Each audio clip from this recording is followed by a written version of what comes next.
Hello friends and all aspirants, welcome back to competition affairs. आप सभी का स्वागत है आज के सेशन में। और आज हम पढ़ने वाले हैं मार्च मंथ के करंट अफेयर्स के इंपॉर्टेंट क्वेश्चंस। ठीक है, तो अभी तक जैसे हम करते हैं उसी तरह करेंगे, दो पार्ट्स में। पार्ट वन है ये, आज के 50 क्वेश्चन खत्म करते हैं, फिर नेक्स्ट वाले पार्ट में अगले 50 क्वेश्चन खत्म करेंगे। ठीक है, तो शुरू करते हैं आज का अपना सेशन अपने पहले प्रश्न के साथ। तो आज का पहला क्वेश्चन है, recently the 6th Jan Aushadhi दिवस वाज सेलिब्रेटेड ऑन डैश मार्च 2024।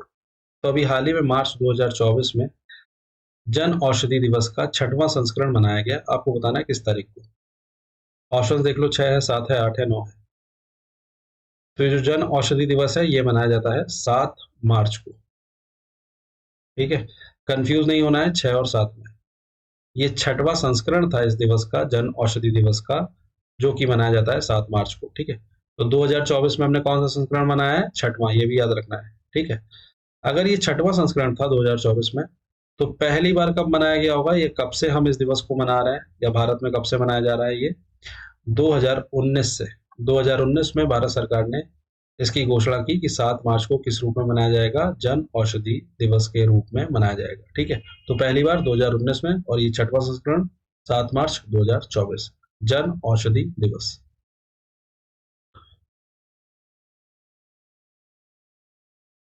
आगे बढ़ते हैं, तो कुछ और इंपॉर्टेंट डेज हैं और उनकी थीम्स हैं येलो हाईलाइटेड में। चाहो तो नोट कर लो, चाहो तो स्क्रीनशॉट ले लो।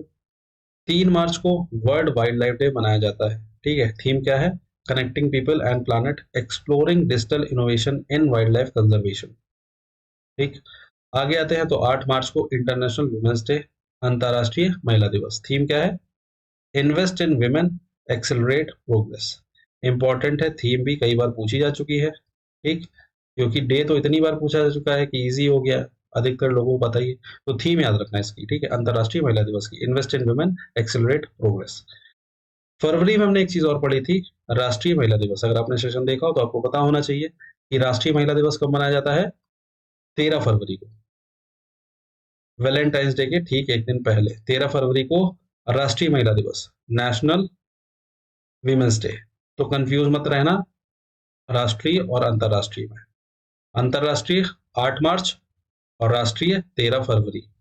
ठीक, थीम याद रखना इसकी, इंटरनेशनल वुमेन्स डे की, इन्वेस्ट इन वुमेन, एक्सलरेट प्रोग्रेस। आगे आते हैं, 10 मार्च को सीआईएसएफ रेजिंग डे। सीआईएसएफ क्या है? सेंट्रल इंडस्ट्रियल सिक्योरिटी फोर्स है। हमारी जो सेंट्रल आर्म पुलिस फोर्सेज है उनमें से एक है सीआईएसएफ। ठीक है, और इसका गठन हुआ था 10 मार्च को 1969, अगर सन की बात करें। ठीक है, कभी कभी इसकी डीजी भी पूछ लिए जाते हैं। डायरेक्टर जनरल कौन है सीआईएसएफ के? बताओ। तो नीना सिंह जी हैं डायरेक्टर जनरल किसकी? सीआईएसएफ की। याद रखना है, ठीक है, इनका भी नाम। ठीक है, आगे आते हैं, तो 15 मार्च को वर्ल्ड कंज्यूमर राइट्स डे है। थीम क्या है? Fair and responsible AI for consumers. तो ये कुछ इंपॉर्टेंट डेज थे 1 से लेकर 15 तक के। आगे वाले आपको पार्ट 2 में मिलेंगे। ठीक है, ये एग्जाम में पूछे जा चुके हैं इसलिए वही मेंशन किए हैं। ठीक है, स्क्रीनशॉट लेना चाहो ले लो, लिखना चाहो लिख लो। नेक्स्ट क्वेश्चन है, recently India's first driverless metro train was launch in which of the following cities. तो अभी हाल ही में भारत का पहला चालक रहित मेट्रो ट्रेन निम्नलिखित में से किस शहर में लॉन्च किया गया था? ऑप्शंस देख लो, मुंबई है, कोलकाता है, बेंगलुरु है, गोवा है। तो भारत की पहली है, इंपॉर्टेंट है अपने आप में, ड्राइवरलेस मेट्रो ट्रेन है, मतलब ड्राइवर नहीं होगा इस ट्रेन में। ठीक, किस शहर में चलाई गई है? तो ये चलाई गई है बेंगलुरु में। ठीक है, और इसका जो ट्रैक है वो 18.8 किलोमीटर का है। ठीक, भारत की पहली है इसलिए इंपॉर्टेंट है, याद रखना है, ड्राइवरलेस। 2023 में उद्घाटन हुआ था भारत की पहली अंडर वाटर मेट्रो का भी, ये भी याद रखना है। ठीक है, वो कहाँ चली थी? फर्स्ट अंडर वाटर मेट्रो कहाँ चली थी, ये भी पूछा जा सकता है। तो वो चली थी कोलकाता में। ठीक, और कोलकाता में ही पहली बार मेट्रो चलाई गई थी। कब चलाई गई थी? फर्स्ट टाइम मेट्रो कब चलाई गई थी? 1984 में। ठीक, ये प्रश्न भी कई बार पूछा जा चुका है एग्जाम में। ठीक, तो याद रखना है, पहली अंडर वाटर मेट्रो कोलकाता में चलाई गई, पहली ड्राइवरलेस मेट्रो बेंगलुरु में। ठीक, नेक्स्ट है recently who was named as new director general of national security guard. तो अभी हाल ही में राष्ट्रीय सुरक्षा गार्ड के नए महानिदेशक के रूप में किसे नामित किया गया था या किया गया है मार्च 2024 में। ऑप्शंस देख लो, सुमन कुमारी जी हैं, दलजीत सिंह चौधरी जी हैं, उपेंद्र द्विवेदी जी हैं, अमरप्रीत सिंह जी हैं। तो दलजीत सिंह चौधरी जी बन चुके हैं नए महानिदेशक किसके, नेशनल सिक्योरिटी गार्ड के, राष्ट्रीय सुरक्षा गार्ड के, जो कि एक सिक्योरिटी यूनिट है। कब बनाई गई थी ये, 1984 में। ठीक है, किस लिए बनाई गई थी, आतंकवादी गतिविधियों को खत्म करने के लिए, आतंकवादियों को मारने के लिए। ठीक है, और एक चीज और याद रखनी है, नेशनल सिक्योरिटी गार्ड को हम ब्लैक कैट्स के नाम से भी जानते हैं। ठीक, दलजीत सिंह चौधरी जी हैं नए महानिदेशक इसके। ऑप्शन देखोगे तो अगर आपने पिछले वाले सेशंस देखे हो तो आपको एक नाम क्लिक करेगा, उपेंद्र द्विवेदी जी का। इनका भी नाम याद रखना है। किस रूप में, ये उप प्रमुख नियुक्त हुए हैं 2024 में ही, किसके, इंडियन आर्मी के। इंडियन आर्मी वाइस चीफ है ये, उप प्रमुख है। ठीक है, प्रमुख कौन है, मनोज पांडे जी हैं, और ये उप प्रमुख नियुक्त हुए थे अभी 2024 में, याद रखना है, इंपॉर्टेंट है। Next, recently 21 feet statue of Maharana Pratap was unveiled in which of the following states. तो अभी हाल ही में निम्नलिखित में से किस राज्य में महाराणा प्रताप जी की 21 फीट की प्रतिमा का अनावरण किया गया था। ऑप्शंस देखो, हैदराबाद है, ग्वालियर है, मुंबई है, वाराणसी है।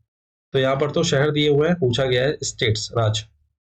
तो अच्छा, सिटी ही बताओ जहां पर महाराणा प्रताप जी की 21 फीट की स्टैचू लगाई गई है। हाइट भी याद रखनी है, 21 फीट की। ठीक है, तो ये लगाई गई है हैदराबाद में।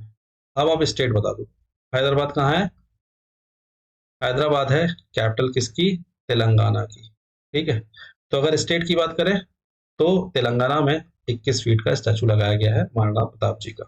ठीक है, सिटी की बात करें हैदराबाद।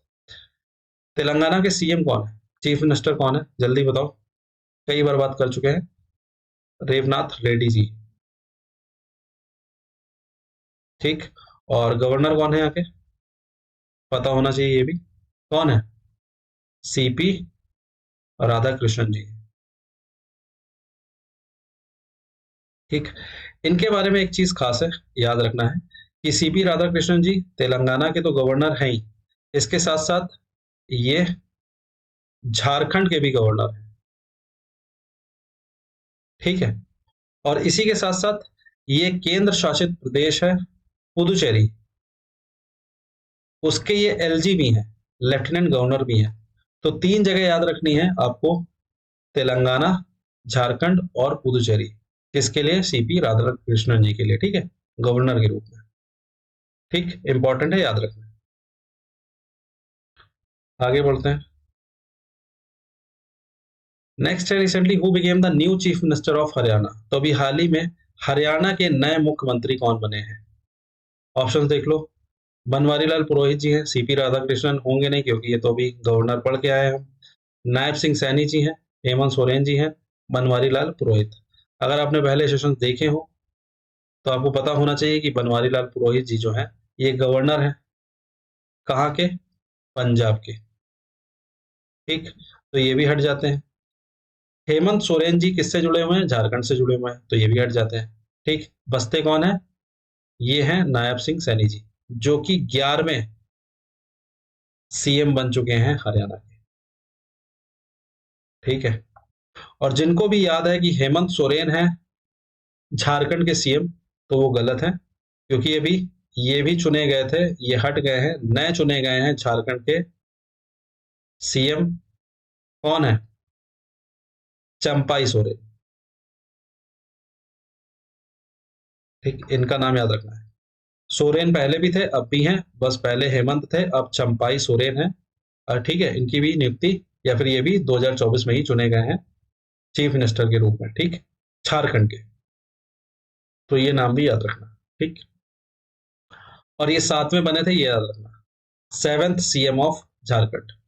और यहाँ पर आप जो देख रहे हो नायब सिंह सैनी जी, 11वें हैं हरियाणा के। ठीक, हरियाणा के गवर्नर कौन है, बंडारू दत्तात्रेय है। ठीक, आगे बढ़ा जाए।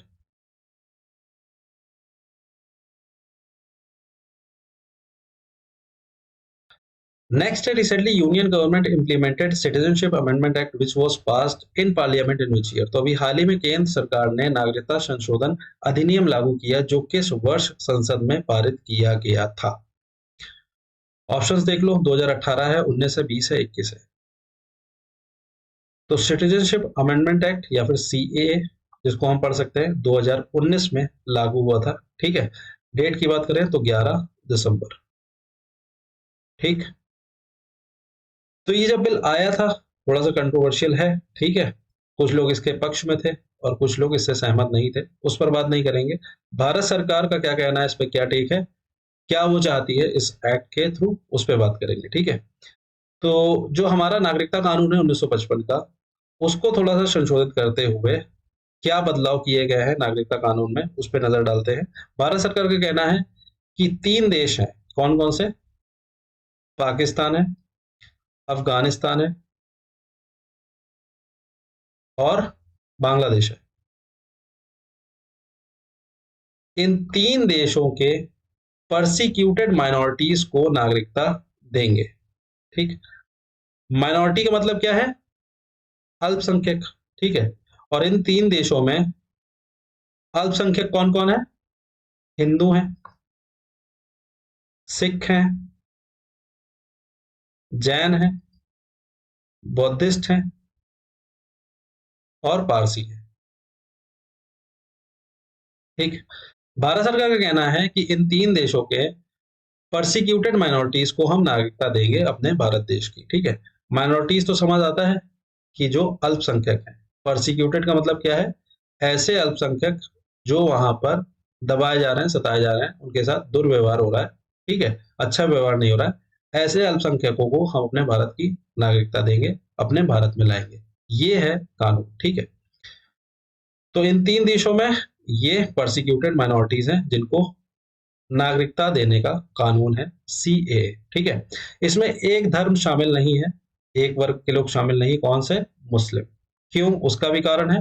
भारत सरकार का कहना है कि जो मुस्लिम्स हैं इन 3 देशों में वो अल्पसंख्यक नहीं है, बहुसंख्यक है, इसलिए उनको इस चीज की जरूरत नहीं है। ठीक, भारत सरकार नागरिकता दे रही है क्योंकि ये कैसी माइनॉरिटी है, परसिक्यूटेड है, सताई गई है या दुर्व्यवहार इनके साथ हो रहा है, इसलिए। ठीक, तो ये है ये एक्ट।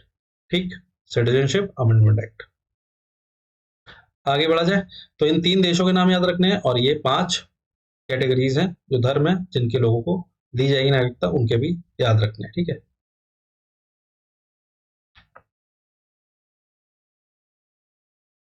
नेक्स्ट है recently union government approved DNS allowance hike of dash percentage for central government employees and pensioners. तो अभी हाल ही में केंद्र सरकार ने केंद्र सरकार के कर्मचारियों और पेंशन भोगियों के लिए महंगाई भत्ते में कितने प्रतिशत की वृद्धि की मंजूरी दी है।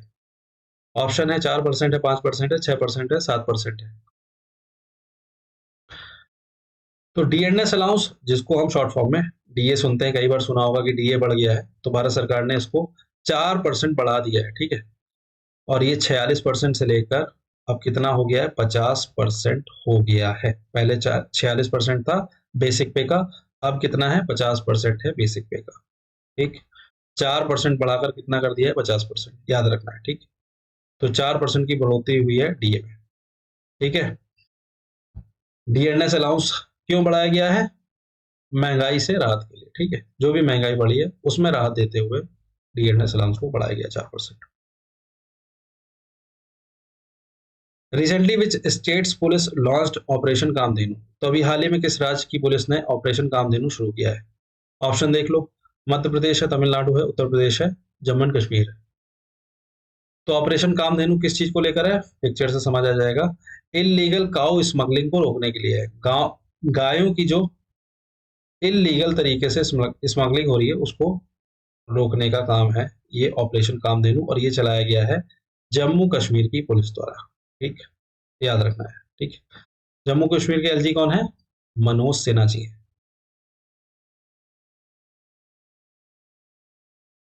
ठीक है, Operation Kamdhenu Jammu and Kashmir. Who won the 2024 Pritzker architecture prize. तो 2024 प्रिज्गर आर्किटेक्चर पुरस्कार किसने जीता है। ऑप्शन देख लो, बालकृष्ण विठललाल दोषी हैं, डेविड चिपरफील्ड है, फिलिप जॉनसन है, रिकेन यामामोतो है। तो 2024 के प्रिट्जकर प्राइज के विजेता हैं रिकेन यामामोतो। ठीक है, वैसे तो इनका जन्म चाइना में हुआ था, लेकिन इनकी जो नेशनलिटी है, नागरिकता है, वो कहाँ की है? जापान की है। रिकेन यामामोतो याद रखना है 2024 के लिए प्रिट्जकर प्राइज। ठीक है, आर्किटेक्चर के लिए मिलता है, जो लोग बिल्डिंग डिजाइन करते हैं, ठीक है, उनको मिलता है ये। ठीक, कैश प्राइस की बात करें इसके, तो 1 लाख US डॉलर है इसका। ठीक, याद रखना है कैश प्राइस। ठीक है, रिकेन यामामोतो 2024 के लिए। अच्छा, ये प्राइज जो है किसी भारतीय ने कभी जीता है क्या? तो जीता है, किसने जीता है? बालकृष्ण विठलदास दोषी जी ने। कब जीता था? 2018 में। इनका भी नाम याद रखना है, क्वेश्चन इस तरह से भी पूछा जा सकता है कि किसी भारतीय ने ये प्राइज जीता है क्या, तो इनका नाम याद रखना है, बालकृष्ण विठलदास दोषी। Recently which among the following one Ranji trophy 2024? तो अभी हाल ही में निम्नलिखित में से किसने रणजी ट्रॉफी 2024 जीती है? ऑप्शन देख लो, सौराष्ट्र है, झारखंड है, मुंबई है, विदर्भ है। तो ये 2024 में रणजी ट्रॉफी है, किससे संबंधित है? क्रिकेट से। फोटो से देख के समझ आ गया होगा मेरे ख्याल से, और वैसे भी लोग जानते होंगे, कॉमन सा है। ठीक, ये याद रखना है कि 2024 में ये 89th एडिशन था रणजी ट्रॉफी का। ठीक, और ये जीता है मुंबई ने। ठीक, इसको हराकर, विदर्भ को हराकर, विदर्भ टीम को हराकर ये रनर अप रही है। ठीक, याद रखना। ठीक है, मुंबई है विनर, और ये फाइनल मैच कहाँ पे हुआ था? वानखेड़े में हुआ था। वानखेड़े स्टेडियम कहाँ पे है? मुंबई में। ठीक, रणजी ट्रॉफी 2024 मुंबई जीत ले गया। 89th एडिशन था, ये भी याद रखना। Recently world's first jet suit race was organised in which of the following cities? तो अभी हाल ही में निम्नलिखित में से किस शहर में विश्व की पहली जेट सूट रेस का आयोजन किया गया था? ऑप्शंस देख लो, सिंगापुर है, दुबई है, न्यूयॉर्क है, लॉस एंजलिस है। विश्व की पहली जेट सूट रेस है, तो अपने आप में इंपॉर्टेंट है, पहली बार ऐसा विश्व में हो रहा है, इस तरह का नजारा देखने को मिल रहा है। ठीक है, अभी तक इस तरह की चीजें हम मूवीज में देखा करते थे, वीडियो गेम्स में देखा करते थे कि एक इंसान जेट सूट लेकर उड़ रहा है। ठीक है, लेकिन अब ये असल जिंदगी में भी हुआ है। ठीक है, इस तरह की रेस हुई है, जेट पैक को लगाकर ह्यूमन बींग जो है रेस कर रहे हैं। ठीक, और ये कहाँ आयोजित हुई है विश्व में पहली बार, ये बताना है। तो ये हुई है यूएई के एक शहर में। अब बताओ ऑप्शंस में से यूएई का कौन सा शहर है? ये दोनों तो पहले ही कट जाएंगे, बचते हैं ये दोनों। तो दुबई में विश्व की पहली जेट सूट रेस हुई है। ठीक है, याद रखना है, दुबई सिटी में। यूएई कंट्री की अगर बात करें तो यूएई में। ठीक, यूएई की कैपिटल क्या है? आबू धाबी है। ठीक है, विश्व की पहली जेट सूट रेस है Dubai. Recently which country formally became the 32nd member of NATO? तो अभी हाल ही में कौन सा देश औपचारिक रूप से नाटो का 32वां सदस्य बन गया है? ऑप्शन देखो, फिनलैंड है, डेनमार्क है, स्वीडन है, आइसलैंड है। ये है उस देश का फ्लैग जो कि 32वां मेंबर बना है, याद रखना है, इंपॉर्टेंट यही है। 32nd member of NATO. NATO क्या है? नॉर्थ अटलांटिक ट्रीटी ऑर्गेनाइजेशन, कई बार हम पढ़ चुके हैं, एक सैन्य संधि है। ठीक है, मिलिट्री अलायंस है। ठीक है, और इसका 32वां मेंबर कौन बना है? तो इसका 32वां मेंबर बना है, अगर इस फ्लैग को पहचानते हो आप, यह है स्वीडन का फ्लैग। ठीक है, याद रखना है, स्वीडन है 32वां मेंबर नाटो का। स्वीडन की कैपिटल क्या है? बताओ भाई, रीजनिंग में, एनालॉजी में ये क्वेश्चन आ जाते हैं। तो वो है Stockholm.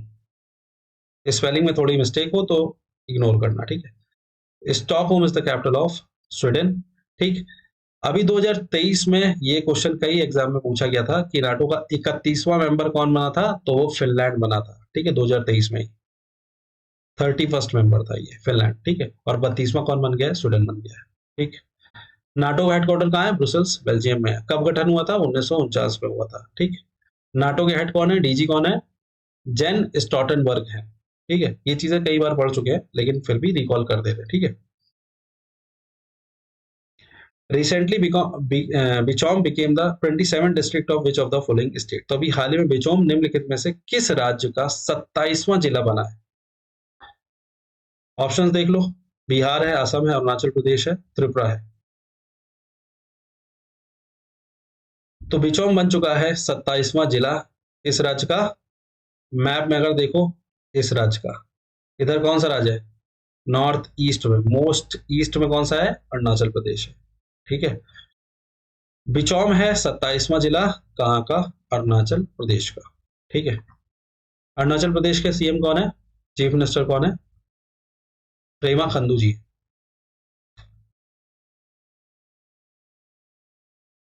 According to a report by SIPRI, which of the following country is world's largest arms importer globally? तो सिप्री की एक रिपोर्ट के अनुसार निम्नलिखित में से कौन सा देश विश्व का सबसे बड़ा हथियार आयतक है।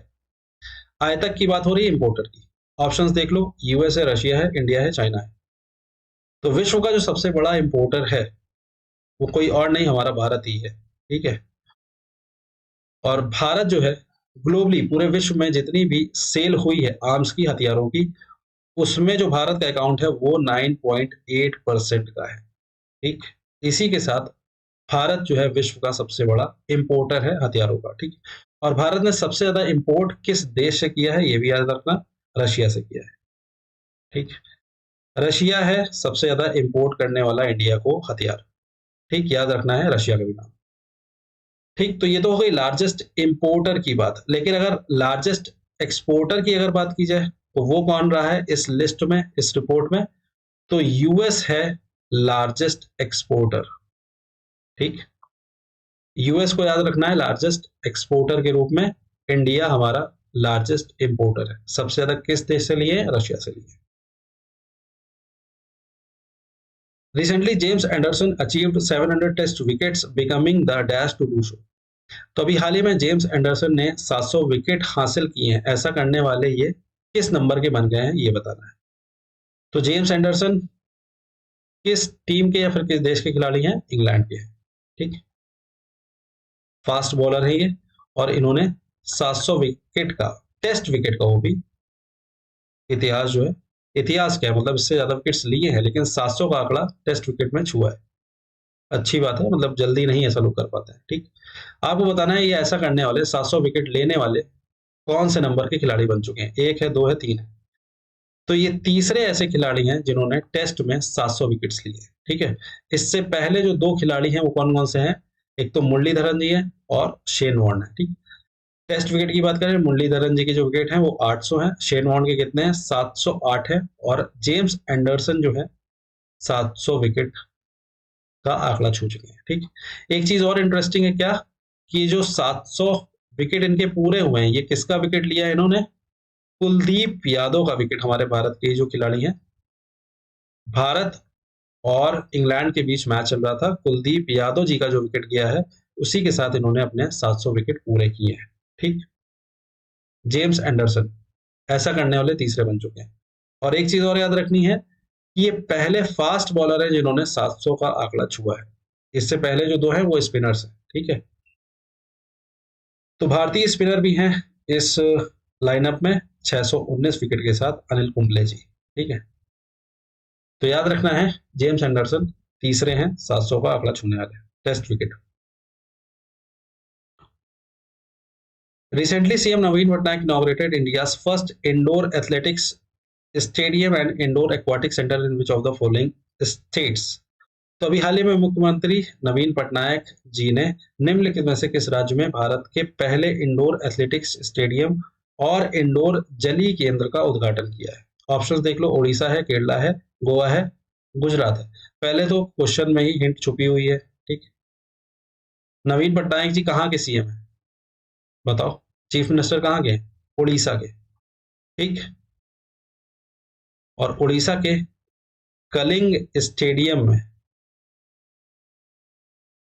जो कि भुवनेश्वर में है, बना है, ये भारत का पहला है, इसलिए इंपॉर्टेंट है, याद रखना, इंडोर एथलेटिक्स स्टेडियम है और इंडोर एक्वाटिक सेंटर है। ठीक है, उड़ीसा में। उड़ीसा के सीएम है नवीन पटनायक जी, और गवर्नर कौन है, कई बार बात कर चुके हैं, रघुबर दास जी हैं उड़ीसा के गवर्नर, और सीएम कौन है, नवीन पटनायक जी।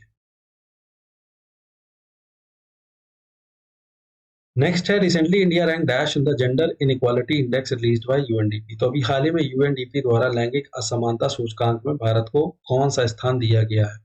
बात हो रही है जेंडर इनइक्वालिटी इंडेक्स की, जो कि कौन रिलीज करता है? यूएनडीपी। यूएनडीपी क्या है? United Nations Development Programme. ठीक, भारत की इसमें क्या रैंक रही है ये बताना है। ऑप्शन देख लो, 106 है, 7 है, 8 है, 9 है। तो यूएनडीपी ने 193 देशों का सर्वे किया है और भारत का जो स्थान रहा है, जो रैंक रही है, वो रही है 108 आउट ऑफ 193 कंट्रीज, राइट। तो ये तो हो गई भारत की रैंक। ठीक, 108 है, याद रखना है। और ये भी याद रखना है, ये इंडेक्स कौन जारी करता है? यूएनडीपी जारी करता है। अब बात करते हैं इस इंडेक्स की। तो ये इंडेक्स बताता है कि अलग अलग देशों में जिनका भी सर्वे हुआ है, वहां पर पुरुष और महिलाओं में कितनी असमानताएं हैं, कितने अंतर है। ठीक है, और ये अंतर का जो आधार है वो क्या क्या है, किस आधार पे इन्होंने बताया है कि जो असमानताएं हैं? पहला है हेल्थ। तीन चीजों को ये काउंट करते हैं, एक हेल्थ हो गया, दूसरा एम्पावरमेंट हो गया, और तीसरा लेबर मार्केट हो गया। ठीक है, मतलब स्वास्थ्य और सशक्तिकरण और लेबर मार्केट। ठीक है, एग्जाम्पल के तौर पे अगर समझना चाहो तो कभी आप अगर जहाँ पर मजदूर मिलते हैं, मार्केट गए हो कभी, लेबर मार्केट आप अगर कभी गए हो मजदूर लेने, कभी घर में काम हो रहा हो तो उस पर्पज से, तो आपने देखा होगा जो मेल लेबर होता है, जो पुरुष लेबर होता है, वो ज्यादा पैसे मांगता है अगर हम कंपेयर करें महिला लेबर से। ठीक है, तो वो जो पुरुष लेबर का जो रेट है वो ज्यादा है in comparison to women labour. ये जो असमानता है, इन तरह इस तरह की जो चीजें हैं, इनको ही नजर में रखते हुए ये इंडेक्स तैयार करता है यूएनडीपी। ठीक है, तो भारत की रैंक रही है 108 और इस इंडेक्स में जो टॉप पर रहा है वो कौन सा कंट्री है? वो है डेनमार्क। ठीक है, डेनमार्क में मान सकते हैं कि वहां जो पुरुष और महिलाओं की जो असमानता है वो काफी कम है और दोनों ही पुरुष और महिलाएं लगभग साथ में चल रहे हैं, या जो उनका लेवल है वो बराबर पर है। ठीक है, तो डेनमार्क ने टॉप किया है इस इंडेक्स को, gender inequality index bye UNDP. UNDP की अगर बात करें तो इसका हेडक्वार्टर न्यूयॉर्क में है, याद रखना है। और इसके हेड कौन है? एकेम स्टीनर है, एकेम स्टीनर, नाम याद रखना। ठीक, आगे बढ़ा जाए।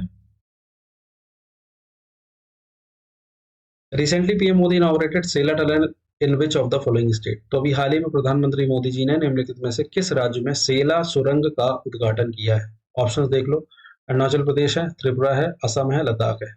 सेला टनल प्रधानमंत्री मोदी जी ने उद्घाटन किया है कहाँ पर? अभी बताया था, जहाँ के सीएम प्रेमा खंडू जी हैं, जहाँ के चीफ मिनिस्टर प्रेमा खंडू जी हैं, कहाँ गए बताओ? अरुणाचल प्रदेश के। ठीक, अच्छा, अरुणाचल प्रदेश के गवर्नर कौन है ये भी बताओ? तो वो है कैवल्य पटनायक। ठीक है, सेला टनल, अरुणाचल प्रदेश।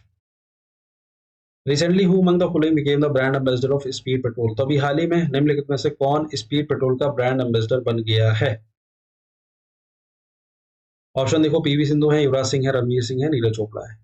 पेट्रोल पंप गए होगे तो आपने इस तरह का चीज देखा होगा। ठीक, एक नॉर्मल पेट्रोल होता है और एक स्पीड पेट्रोल होता है। स्पीड पेट्रोल 5-6 रुपए महंगा ही मिलता है। ठीक है, रेट अगर आपने कभी देखे हो। क्यों ऐसा है वो बाद में बताते हैं, पहले बताओ स्पीड ब्रांड एम्बेसडर कौन है? तो ये बन गए हैं Neeraj Chopra ji, brand ambassador speed petrol के। और ये स्पीड पेट्रोल कौन सी कंपनी प्रोवाइड करती है? बीपीसीएल। ठीक, भारत पेट्रोलियम कॉर्पोरेशन लिमिटेड। ठीक है, जिसके चेयरमैन है कौन? जी कृष्ण कुमार। ठीक है, बीपीसीएल का ऐसा कहना है जो स्पीड पेट्रोल है इनका, उसमें कुछ ऐसे एडिटिव्स हैं, कुछ ऐसी चीजें मिलाई गई हैं जो इंजन परफॉर्मेंस को और बेहतर करती हैं। ठीक है, और एफिशिएंट भी रहती है। ठीक है, इसलिए ही 4-5 रुपए महंगा मिलता है स्पीड पेट्रोल। ठीक है, नीरज चोपड़ा है ब्रांड एम्बेसडर स्पीड पेट्रोल के। Recently who among the following became the 14th president of Pakistan. तो अभी हाल ही में निम्नलिखित में से कौन पाकिस्तान के 14वें राष्ट्रपति बने हैं? ऑप्शन देख लो, आसिफ अली जरदारी हैं, शहबाज शरीफ हैं, आरिफ अलवी हैं, नवाज शरीफ है। ये है इनकी तस्वीर जो कि है पाकिस्तान के 14वें राष्ट्रपति, और इनका नाम है आसिफ अली जरदारी।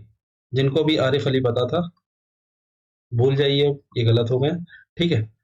आसिफ अली जरदारी हैं 14वें प्रेसिडेंट, ठीक, पाकिस्तान के। अच्छा, यहाँ के पाकिस्तान के प्रधानमंत्री कौन है, पीएम कौन है, तो वो है शहबाज शरीफ। ठीक है। Recently, Union Minister of Steel inaugurated India's first green hydrogen plant in stainless steel sector in which of the following city? तो अभी हाल ही में केंद्रीय इस्पात मंत्री ने निम्नलिखित से किस शहर में स्टेनलेस स्टील क्षेत्र में भारत के पहले ग्रीन हाइड्रोजन प्लांट का उद्घाटन किया है? ऑप्शन देखो भाई, संबलपुर है, कटक है, पानाजी है, हिसार है। भारत का पहला ग्रीन हाइड्रोजन प्लांट है, वो भी किस क्षेत्र में? इस्पात के क्षेत्र में, स्टेनलेस स्टील के क्षेत्र में। अभी तक इससे पहले इस सेक्टर में किसी भी तरह का ग्रीन हाइड्रोजन प्लांट नहीं था। ठीक, तो इसका उद्घाटन हुआ है हरियाणा में। ऑप्शन देख के बताओ, बताओ जल्दी। तो हिसार, हरियाणा। ठीक, भारत का पहला है स्टेनलेस स्टील के सेक्टर में ग्रीन हाइड्रोजन प्लांट। उद्घाटन किसने किया है? यूनियन मिनिस्टर ऑफ स्टील, जो कि कौन है? ज्योतिरादित्य सिंधिया जी। ठीक, इनके पास एक और मंत्रालय कौन सा? सिविल एविएशन मिनिस्ट्री भी है इनके पास। ठीक है। तो हिसार हरियाणा में भारत का पहला ग्रीन हाइड्रोजन प्लांट किस क्षेत्र में? स्टेनलेस स्टील के क्षेत्र में। Recently, North India's first government homeopathic college is said to be established in which of the following state or UTs? तो अभी हाल ही में उत्तर भारत का पहला सरकारी होम्योपैथिक कॉलेज निम्नलिखित में से किस राज्य या फिर केंद्र शासित प्रदेशों में स्थापित किया जाना है? तो उत्तर भारत को मिलने वाला है अपना पहला गवर्नमेंट होम्योपैथिक कॉलेज। बताना है आपको कहां पर, ऑप्शन देख लो। तो ये मिलने वाला है जम्मू एंड कश्मीर को। ठीक, नॉर्थ इंडिया का पहला गवर्नमेंट होम्योपैथिक कॉलेज होने वाला है। ठीक, जम्मू एंड कश्मीर में। Recently PM Modi inaugurated Kochrab Ashram in which of the following cities? तो अभी हाल ही में प्रधानमंत्री मोदी जी ने निम्नलिखित में से किस शहर में कोचराब आश्रम का उद्घाटन किया है? तो जो कोचराब आश्रम है, इसका उद्घाटन किया है प्रधानमंत्री मोदी जी ने। आपको बताना है कहां पर। अहमदाबाद है, पानाजी है, गांधीनगर है, गुजरात सॉरी मुंबई। तो इसका उद्घाटन हुआ है गुजरात में। ऑप्शन देखो, तो यहाँ पर दो सिटी दिखेंगी आपको गुजरात के, अहमदाबाद और गांधीनगर। लेकिन अगर सिटी की बात करें तो अहमदाबाद गुजरात में इसका उद्घाटन हुआ है कोचराब आश्रम का। ठीक है, प्रधानमंत्री मोदी जी ने इसका उद्घाटन किया। नेक्स्ट है, recently PM Modi inaugurated India's first automobile in plant railway siding plant in which of the following states? तो अभी हाल ही में प्रधानमंत्री मोदी जी ने निम्नलिखित में से किसमें भारत की पहली automobile in plant railway siding का उद्घाटन किया है? तो ये भारत का पहला ऐसा ऑटोमोबाइल प्लांट है जिसमें रेलवे की भी सुविधा है अंदर। पिक्चर देखोगे तो समझ आ जाएगा। ठीक, ये एक ऑटोमोबाइल प्लांट है। ऑटोमोबाइल प्लांट क्या होती है? जहां पर कार मैन्युफैक्चर होती है। ठीक, और यहीं पे बगल में अंदर ही रेलवे की भी सुविधा है। तो ये भारत का इस तरह का पहला प्लांट है। किस राज्य में बना है? प्रधानमंत्री मोदी जी ने उद्घाटन किया है। और ये भी बताना कि किस कंपनी का ये प्लांट है। ठीक, तो पहली बात तो ये जान लो, ये है मारुति सुजुकी का प्लांट, और पहला है इस तरह का भारत का जिसमें रेलवे की भी सुविधा अंदर ही है। ठीक है, और ये किस राज्य में है जहां पर मोदी जी ने उद्घाटन किया है इसका? गुजरात में है। ठीक है, भारत का पहला है इसलिए इंपॉर्टेंट है, याद रखना। ठीक है, इस कार कंपनी का? मारुति सुजुकी इंडिया लिमिटेड का। ठीक है, अब इसकी जरूरत क्या थी या कुछ किया है तो फायदा सोच के ही किया होगा, कुछ इससे बेनिफिट हो रहा होगा। ठीक है, तो पहली चीज तो कार मैन्युफैक्चर होंगी, इससे ट्रांसपोर्टेशन कर सकते हैं। लेकिन ट्रांसपोर्टेशन तो पहले भी हो रहा था, लेकिन वो किससे हो रहा था? ट्रक से हो रहा था। ठीक है, तो ये एक स्टेप है किसकी तरफ? नेट जीरो कार्बन एमिशन की तरफ। ठीक है, कैसे? पहले जो ट्रक से ट्रांसपोर्टेशन हो रहा था उसमें पेट्रोल और डीजल यूज हो रहा था। ठीक है, तो पहले तो हम पेट्रोल और डीजल की खपत को थोड़ा सा कम करेंगे। ठीक है, और दूसरी चीज, उससे होने वाला एमिशन वो भी कम होगा। ठीक है, जो गैसें निकलती होंगी, ठीक, ट्रक चलने में, उसमें भी रिडक्शन होगा। ठीक है, ट्रेन से जो है कॉस्ट इफेक्टिव भी होगा और टाइमली भी पहुंचेगा। ठीक, तो ये सब कई सारी चीजें हैं इसमें, ठीक। इस प्लांट के जो फायदे हैं वो मतलब है, ठीक है। नेट जीरो कार्बन एमिशन जो है इसका मुख्य कारण है, ठीक। तो ठीक है, गुजरात में है, याद रखना है। नेक्स्ट है, recently Tawi festival was celebrated in which of the following state और यूटी। तो अभी हाल ही में तवी महोत्सव निम्नलिखित में से किस राज्य या फिर केंद्र शासित प्रदेश में मनाया गया है? तावी फेस्टिवल कहाँ मनाया गया है? ऑप्शन देखो, अरुणाचल प्रदेश है, लद्दाख है, जम्मू कश्मीर है, असम है। तो ये मनाया गया है जम्मू और कश्मीर में। तावी फेस्टिवल जम्मू एंड कश्मीर, याद रखना है। रिसेंटली सिल्वर फिलिग्री और Tarkashi got GI tag and it belongs to which of the following states. तो अभी हाल ही में सिल्वर फिलाग्री या तारकाशी को जीआई टैग मिला है और ये निम्नलिखित में से किस राज्य से संबंधित है? तो सिल्वर फिलिग्री और तरकाशी, इनको जीआई टैग मिला है, geographical index sorry indication tag. बताना है किस स्टेट को बिलोंग करते हैं, ठीक। ये है सिल्वर फिलिग्री, कुछ इस तरह की कला है चांदी में, कुछ इस तरह से डिजाइन। बताना है ये किस स्टेट को बिलोंग करती है। तो ये बिलोंग करती है उड़ीसा को, ठीक है। सिल्वर फिलिग्री, याद रखना है, जीआई टैग मिला है, उड़ीसा स्टेट को बिलोंग करता है, ठीक।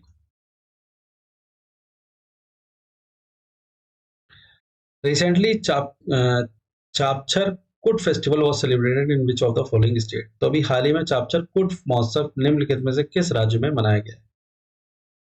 तो जो फेस्टिवल है चापचर कुट, बताना है किस राज्य में मनाया गया है। हिंट के लिए बताते हैं, वहां की कैपिटल है आइजवाल। आइजवाल है वहां की कैपिटल। देख लो ऑप्शंस, मेघालय, मिजोरम है, अरुणाचल प्रदेश है, नागालैंड। तो Aizawl is the capital of Mizoram, ठीक है। अच्छा, मिजोरम के सीएम कौन है?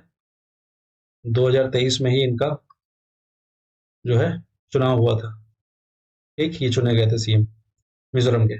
क्या नाम है? लालदू होमा, नाम याद रखना है, ठीक।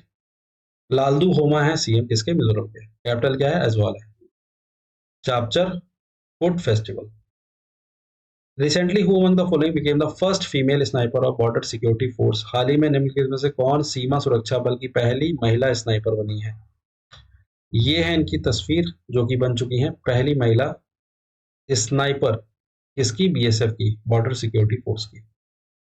नाम बताओ इनका। इनका नाम है सुमन कुमारी जी, ठीक है।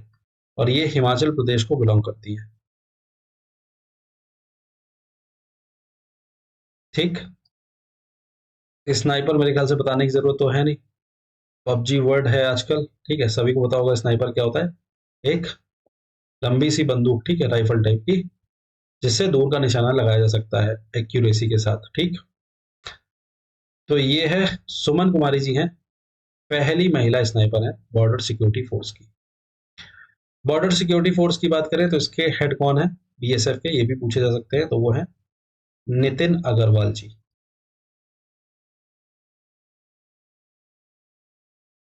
ठीक है। सुमन कुमारी जी नाम याद रखना है। Recently who was appointed as head of parliament security. तो अभी हाल ही में संसद सुरक्षा के प्रमुख के रूप में किसे नियुक्त किया गया था या किया गया है? मार्च 2024 की बात है, ठीक है। ऑप्शन देखो, रघुवीर लाल है, प्रतीक चौहान है, अनुराग अग्रवाल है, बलदीप सिंह है। तो जो नए नियुक्त हुए हैं हेड ऑफ पार्लियामेंट सिक्योरिटी, इनका नाम है अनुराग अग्रवाल जी, ठीक। Is the new head of parliament security, Anurag Agarwal, ठीक है। अभी आपने सुना होगा न्यूज में कि पार्लियामेंट में दो तीन लड़के जो है घुस आए थे, ठीक है। इसी के और उन्होंने जो है कलर स्प्रे करा था, ठीक है, कलर स्मोक स्प्रे करा था। उसी के चलते जो है इस तरह की जो है चीजों के बाद जो हेड ऑफ पार्लियामेंट सिक्योरिटी है उनका बदलाव किया गया। अनुराग अग्रवाल जी हैं नए head of parliament security. Recently who among the follow sorry who became the chairman of national commission for scheduled caste. तो अभी हाल ही में राष्ट्रीय अनुसूचित जाति आयोग के राष्ट्रीय आयोग के अध्यक्ष कौन बने हैं? तो एनसीएससी के नए अध्यक्ष कौन बन गए? ऑप्शन देख लो, अगर पता हो। किशोर मकवाना जी हैं नए चेयरमैन किसके, एनसीएससी के। ठीक है। अगर पूछा जाए एनसीएसटी के कौन है, तो वो हैं अंतर सिंह आर्या जी। ये हैं ancestry, national commission for scheduled tribes. Scheduled caste के हैं किशोर मकवाना जी। अगर एनसीबीसी के पूछे जाएं तो वो कौन है, तो वो हैं Hansraj Gangaram Ahir, national commission for backward classes. ठीक है। तो इन तीनों के ही चेयरमैन पता होने चाहिए। एनसीबीसी के कौन है, हंसराज गंगाराम अहिर है। अंतर सिंह आर्या जी हैं एनसीएसटी के। और किशोर मकवाना है एनसीएससी के। ठीक।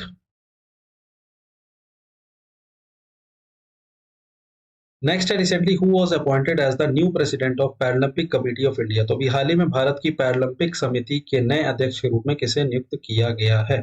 ऑप्शंस देखो, रमजीत अनवर हैं, मनीष चंद्रशेखर हैं, दीपा मलिक हैं, देवेंद्र झाझरिया हैं। तो पैरालंपिक कमेटी के नए प्रेसिडेंट, नए अध्यक्ष बन चुके हैं देवेंद्र झाझरिया जी। ठीक है। और ये किस खेल से संबंधित है, जैवलिन थ्रो से।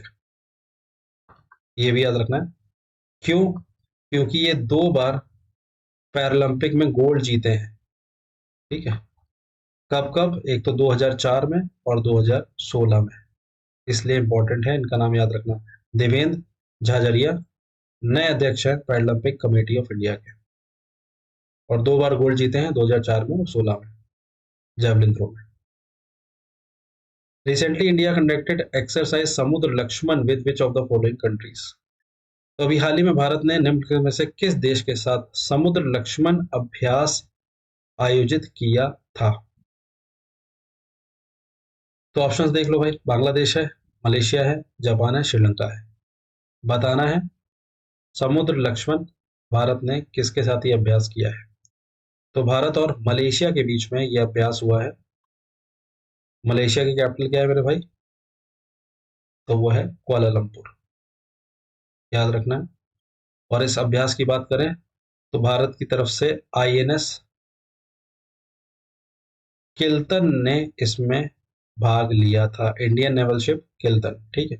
और ये तीसरा संस्करण था इस एक्सरसाइज का, ये भी याद रखना है, समुद्र लक्ष्मण 3rd एडिशन था। ठीक है। हुआ कहाँ पे, ये भी पूछा जा सकता है, तो विशाखापट्टनम में ये अभ्यास हुआ था। ठीक, इतनी चीजें याद रखनी है। आईएनएस किल्तन ने पार्टिसिपेट किया था समुद्र लक्ष्मण, मलेशिया के साथ।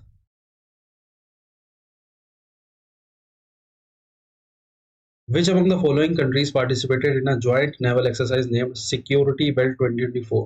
तो निम्नलिखित में देशों में से किसने सिक्योरिटी बेल्ट 2024 नामक एक संयुक्त नौसैनिक अभ्यास में भाग लिया है। ऑप्शंस देख लो, चाइना, ईरान, रशिया है, चाइना, ओमान, यूएस है, और यूके, यूएस, जापान है, फ्रांस, जापान, यूके है। आपको बताना है ये सिक्योरिटी बेल्ट 2024 जो अभ्यास हुआ है, एक ऐसा अभ्यास है, नौसेना अभ्यास है, किन देशों के बीच में हुआ है। तो ये हुआ है क्राई के बीच में, cry for China, Russia and Iran. ठीक है। हुआ कहाँ पर है, गल्फ ऑफ ओमान में। इसको भूल ही जाओ, ये नहीं पूछा जाएगा, अगर पूछा जाएगा तो कंट्रीज पूछे जाएंगे। क्राई से याद रखना है चाइना, ईरान और रशिया। आई से इंडिया मत रखना, याद रखना है ईरान रखना है। ठीक है, चाइना, ईरान और Russia. Recently India conducted exercise sea defenders 2024 with which of the following countries. तो अभी हाल ही में भारत ने निम्नलिखित में से किस देश के साथ अभ्यास सी डिफेंडर्स 2024 का अभ्यास आयोजित किया है। यहाँ पे 2 बार लिख किया है। ठीक। ये बताना है सी डिफेंडर्स 2024 ये जो अभ्यास है, भारत ने किसके साथ पूरा किया है इसको। तो यहाँ से फ्लैग देख के समझ जाओगे। ठीक। किसका फ्लैग है ये, इंडिया और यूएस के बीच में ये अभ्यास हुआ है, जिसका नाम है सी डिफेंडर्स। ठीक है, याद रखना है। आगे बढ़ा जाए।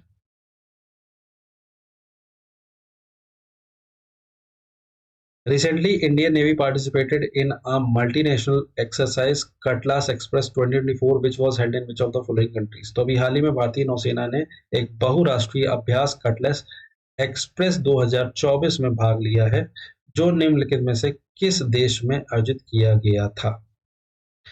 आपको बताना है भारतीय नौसेना ने एक अभ्यास में हिस्सा लिया जिसका नाम है एक्सरसाइज कटलेस एक्सप्रेस। कहाँ पे हुई है ये, इन देशों में से बताओ। मोजाम्बिक है, इंडिया है, यूएस है, सेचेल्स है। तो ये एक्सरसाइज हुई थी सेचेल्स में। ठीक, अफ्रीकन कंट्री है, अगर कॉन्टिनेंट की बात करें तो अफ्रीका का ये कंट्री है, और ये एक आइलैंड कंट्री है। ठीक, ये भी याद रखना है। ठीक है, और इसकी कैपिटल क्या है, विक्टोरिया, जहाँ। ठीक, तो सेचेल्स में ये एक्सरसाइज हुई है, एक्सरसाइज कटलास एक्सप्रेस। भारत की तरफ से आईएनएस तीर ने इसमें पार्टिसिपेट किया था। ठीक, नाम क्या है, एक्सरसाइज कटलास एक्सप्रेस।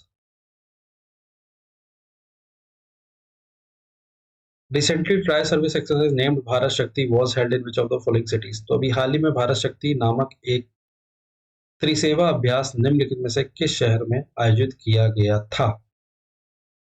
तो ट्राई सर्विस एक्सरसाइज है, मतलब भारत की जो तीन डिफेंस सर्विसेज है कौन कौन सी, इंडियन नेवी हो गई, इंडियन एयरफोर्स हो गई, और इंडियन आर्मी हो गई। ठीक, इन तीनों ने ही इस भारत शक्ति में हिस्सा लिया है, और ये हुई कहाँ पे ये बताना है। तो ऑप्शन देखोगे, जयपुर है, जैसलमेर है, बीकानेर है, पोखरान है। स्टेट कौन सा है, राजस्थान है, और राजस्थान के पोखरान शहर में भारत शक्ति एक्सरसाइज हुई थी। ठीक, याद रखना है।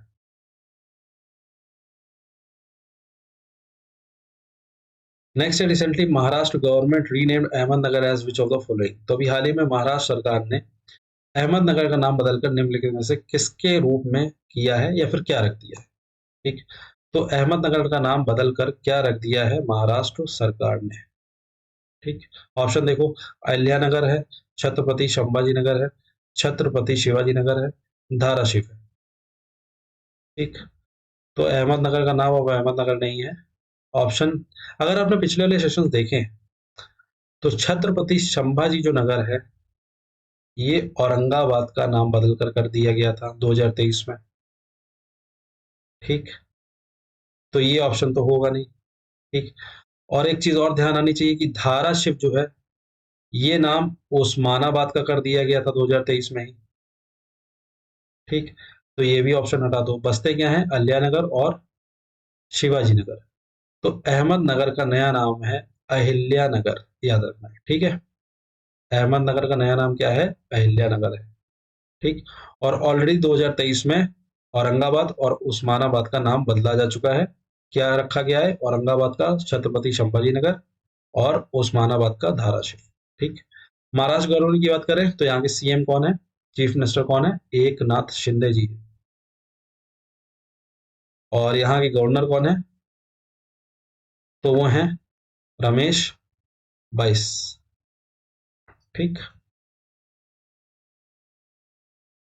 बढ़ जाएगा। नेक्स्ट है, recently which state government launched M Yuva scheme. तो अभी हाल ही में किस राज्य सरकार ने एम युवा योजना शुरू की है। ऑप्शन देख लो, मध्य प्रदेश है, उत्तराखंड है, उत्तर प्रदेश है, छत्तीसगढ़ है। तो जो एम युवा योजना है ये शुरू की गई है उत्तर प्रदेश सरकार द्वारा। ठीक है, यूपी में। अब इस योजना के बारे में जान लेते हैं, क्या है ये योजना। एम युवा का मतलब है मुख्यमंत्री युवा उद्यमी विकास अभियान। तो ये किसके लिए है, उद्यमियों के लिए है, यंग एंटरप्रेन्योर्स के लिए है, जो भी अपना स्टार्टअप करना चाहते हैं उनके लिए। क्या सुविधा है कि 5 लाख तक का interest free loan Uttar Pradesh सरकार प्रोवाइड कराएगी। ठीक है, ये भी याद रखना है, 5 लाख तक का लोन इंटरेस्ट फ्री। ठीक, कहाँ पे चलाई गई ये योजना, उत्तर प्रदेश में। उत्तर प्रदेश का नाम एक चीज के लिए और याद रखना है, 5 करोड़ आयुष्मान कार्ड के लिए। ठीक है, उत्तर प्रदेश में 5 करोड़ आयुष्मान कार्ड बन चुके हैं। ठीक है, ये भी याद रखना है। Recently union minister of tribal affairs inaugurated national dairy Mela in which of the following states. तो अभी हाल ही में जनजातीय मामलों के केंद्रीय मंत्री ने निम्नलिखित में से किस राज्य में राष्ट्रीय डेयरी मेले का उद्घाटन किया है। तो आपको बताना है, ऑप्शंस देख लो, नेशनल डेयरी मेला कहाँ लगा था। झारखंड है, बिहार है, गुजरात है, उत्तर प्रदेश है। तो झारखंड में लगा था नेशनल डेयरी मेला। उद्घाटन किसने किया है? Union minister of tribal affairs, जो कि कौन है? अर्जुन मुंडा जी हैं। ठीक। जनजातीय मामलों के जो केंद्रीय मंत्री हैं कौन है? अर्जुन मुंडा है। इनके पास एक और मंत्रालय है, कौन सा? एग्रीकल्चर का भी है। ठीक। ठीक है। नेशनल डेयरी मेला उद्घाटन कहाँ किया है? झारखंड में किया है।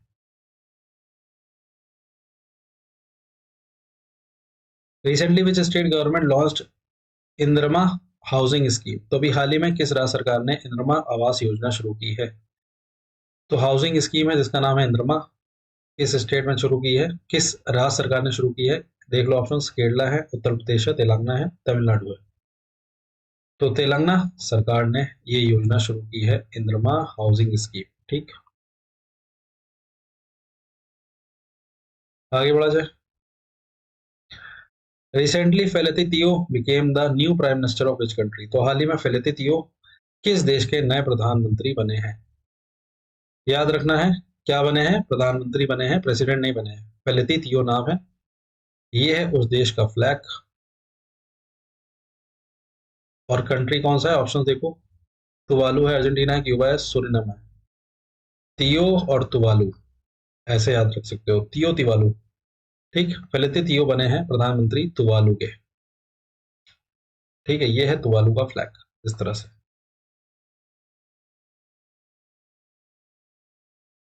Recently Mohammad Mustafa became the new prime minister of which of the following countries? तो अभी हाल ही में मोहम्मद मुस्तफा निम्नलिखित में से किस देश के नए प्रधानमंत्री बने हैं? मोहम्मद मुस्तफा मुस्तफा जी बन चुके हैं प्रधानमंत्री, किस देश के बताओ? ये है उसका फ्लैग। और ये फ्लैग किसका है? ओमान का, इजिप्ट का, पैलेस्टाइन का, कुवैत का, किसका है देखो? तो ये फ्लैग है पैलेस्टाइन का। ठीक। मोहम्मद मुस्तफा नए प्रधानमंत्री बने हैं यहाँ के, पैलेस्टाइन। मोहम्मद मुस्तफा प्रधानमंत्री। Recently who among the following one Saudi Arabian grand prix? तो अभी हाल ही में निम्नलिखित में से किसने सऊदी अरब ग्रैंड प्रिक्स जीता है मार्च 2024 में? सर्जियो पेरेज है, मैक्स वर्स्टपेन है, लुइस हैमिल्टन है, सेबेस्टियन वेटेल है। इनकी तस्वीर आपने कई बार देखी होगी। सऊदी अरेबियन ग्रैंड प्रिक्स जीते हैं मैक्स वर्स्टपेन। ठीक। 2023 में जितने भी इवेंट्स से लगभग इन्होंने ही जीते थे ग्रैंड प्रिक्स के। ठीक। मैक्स वर्स्टपेन रेडबुल टीम की तरफ से रेस करते हैं ये, और बेल्जियम के खिलाड़ी है, बेल्जियम के। Recently who among the following one the pro kabaddi league season 10? तो अभी हाल ही में निम्नलिखित में से किसने प्रो कबड्डी लीग सीजन 10 जीता है? प्रो कबड्डी लीग का 10वां संस्करण या फिर सीजन किसने जीता है, आपको बताना है। ऑप्शन देख लो, गुजरात जायंट्स हैं, जयपुर पिंक पैंथर्स हैं, पुनेरी पल्टन है, दबंग दिल्ली। तो 10वें सीजन के विजेता हैं पुनेरी पल्टन। ठीक। प्रो कबड्डी लीग के 2014 से ये लीग, प्रो कबड्डी लीग हो रही है, सॉरी। ठीक। और 24 में 10वां सीजन था। ठीक। पुनेरी पल्टन जो कि पुणे की टीम है। ठीक। याद रखना है, विजेता है प्रो कबड्डी लीग की। कबड्डी की अगर अच्छा बात करें तो कबड्डी में कितने प्लेयर्स होते हैं एक टीम में? ये प्रश्न पूछा जा चुका है एग्जाम में। तो कबड्डी में 7 प्लेयर्स होते हैं एक टीम में। ठीक है।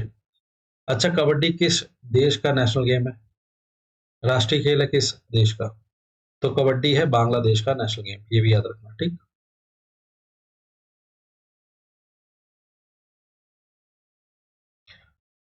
पुनेरी पल्टन है विजेता प्रो कबड्डी लीग सीजन 10 के। Recently PM Modi inaugurated PM Suraj portal which was launched by which among the following ministries? तो अभी हाल ही में पीएम मोदी जी ने पीएम सूरज पोर्टल का उद्घाटन किया है, जिसे निम्नलिखित मंत्रालयों में से किसके द्वारा लॉन्च किया गया था? तो एक पोर्टल है जिसका नाम है सूरज पोर्टल, पीएम सूरज पोर्टल। बताना है इसको किस मंत्रालय ने लॉन्च किया है। अगर इसका फुल फॉर्म नहीं जानोगे तो गलती भी कर सकते हो।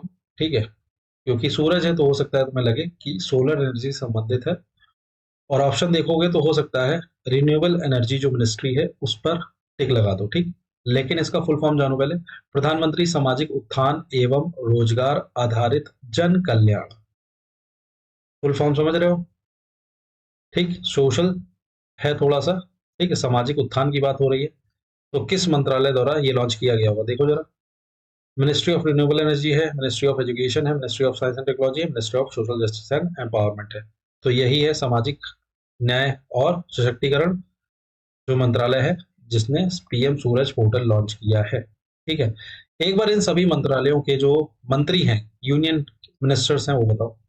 रिन्यूएबल एनर्जी के कौन है? आर के सिंह है, आर के सिंह जी हैं, राजकुमार सिंह जी रिन्यूएबल एनर्जी के हैं। मिनिस्ट्री ऑफ एजुकेशन के कौन है? धर्मेंद्र प्रधान जी हैं, है ना। साइंस एंड टेक्नोलॉजी के कौन है? जितेंद्र सिंह जी हैं। एक मिनट, जितेंद्र सिंह जी हैं। और ministry of social justice and empowerment के कौन है? वीरेंद्र सिंह जी हैं। ठीक है, तो ये जो पीएम सूरज पोर्टल है by ministry of social justice and empowerment, इसका फुल फॉर्म भी याद रखना, प्रधानमंत्री सामाजिक उत्थान एवं रोजगार आधारित जन कल्याण।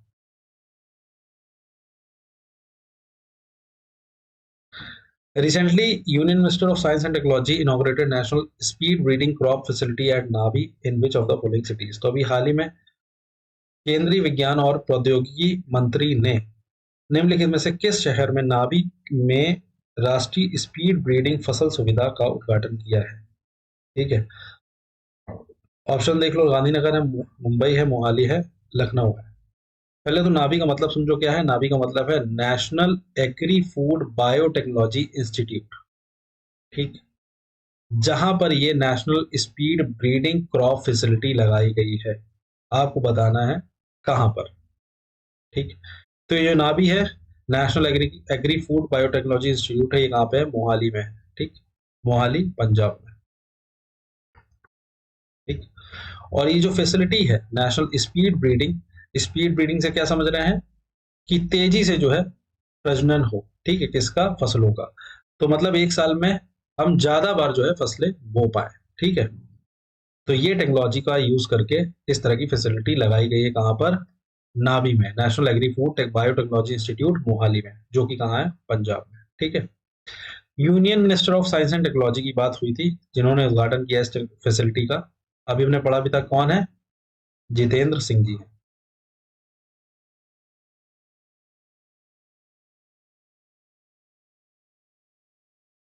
Recently, who among the following was conferred with honorary doctorate by University of Mauritius? तो अभी हाल ही में निम्नलिखित में से किसे मॉरिशस विश्वविद्यालय द्वारा मानद डॉक्टरेट से सम्मानित किया गया था? तो पिक्चर से समझ जाओगे। द्रौपदी मुर्मू जी को यूनिवर्सिटी ऑफ मॉरिशस की तरफ से ऑनररी डॉक्टरेट की डिग्री दी गई है। ठीक है, कंट्री का नाम याद रखना है, मॉरिशस। ठीक, मॉरिशस यूनिवर्सिटी से मिली है द्रौपदी मुर्मू जी को ये डिग्री। ऐसे भी याद रख सकते हो, M for Mauritius and M for Murmu ji. ठीक, recently who among the following inaugurated Kirti programme, हाल ही में निम्नलिखित में से किसने कीर्ति कार्यक्रम का उद्घाटन किया है? तो जो कीर्ति प्रोग्राम है, आपको बताना है इनमें से, यहाँ पे कुछ यूनियन मिनिस्टर्स दे रखे हैं, किसने उद्घाटन किया है इस प्रोग्राम का, आपको ये बताना है। नाम देख लो, या पहले कीर्ति प्रोग्राम क्या है, इसका फुल फॉर्म देखो, खुद आंसर पता चल जाएगा। कीर्ति का मतलब है Khelo India rising talent identification programme. किससे संबंधित है? खेल से। ठीक, तो ऑप्शन में क्या है देख लो। धर्मेंद्र प्रधान जी, ये तो एजुकेशन के हैं। जितेंद्र सिंह जी, ये किसके हैं? किसके हैं? अभी पढ़ा था कई बार, साइंस एंड टेक्नोलॉजी के। अनुराग सिंह ठाकुर जी ही होंगे, यूथ एंड स्पोर्ट्स, ठीक, अफेयर्स। ठीक, तो अनुराग सिंह ठाकुर जी ने इसका उद्घाटन किया था कीर्ति प्रोग्राम का, जो कि किस चीज को लेकर है? जो स्कूल्स में स्पोर्ट का जो कल्चर है उसको बढ़ावा देने के लिए ये प्रोग्राम है।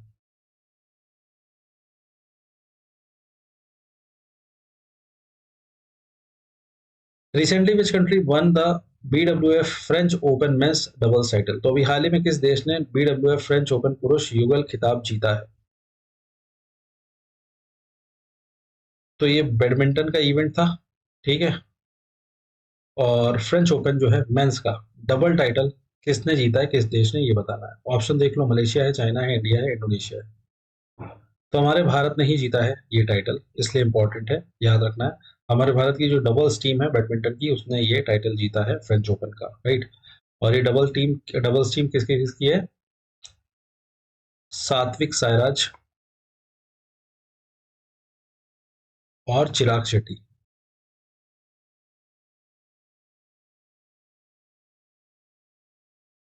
ठीक है, सात्विक साईराज और चिराग शेट्टी जो डबल्स की टीम है हमारे भारत की, इन्होंने जीता है French Open men's double title, right,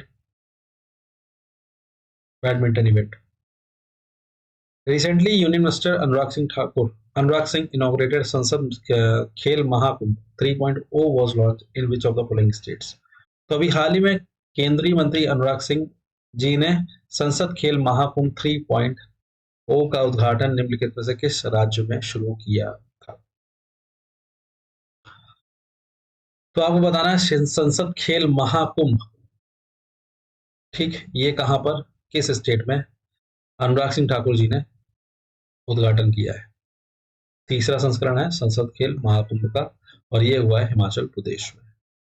ठीक, तो ये थे आज के 50 क्वेश्चन जो इम्पोर्टेंट थे, ठीक है, मार्च के। जल्दी मिलेंगे नेक्स्ट वाले पार्ट में, पार्ट 2 में अगले 50 क्वेश्चन खत्म करेंगे, ठीक है।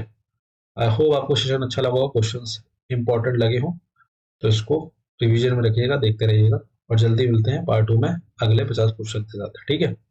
तब तक पढ़ते रहें, अपना ख्याल रखें, ठीक, मिलते हैं फिर अगले सेशन में। Thank you.